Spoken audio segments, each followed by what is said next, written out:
अस्सलाम वालेकुम। हाँ जी भाई जी, की हाल है? आज मंगवाई स्टिंग। आज 29 तारीख तीसरा महीना 2025 है। तो स्टिंग का अपन की रेट लग्या? दुकानदार हजरात 10 दिन थोड़े इलाके की रेट चलता पिया तो वैसे परचून की रेट सेल कर रहे हैं।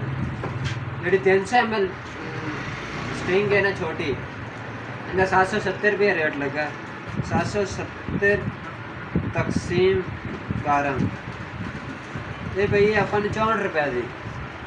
तो दूसरी चेक करने जो अपन की रेट पैंती है जी हाफ लीटर है आधा लीटर वाले स्टिंग बड़ा पैक ये 1060 रुपये का पैट लगा। 1060 तकसीम 12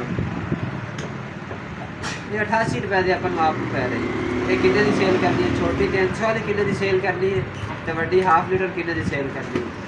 आया अपना बिल जो अज लगे कमेंट जरूर दसना सेल किन्ने की करनी तो किन्ने की पै रही।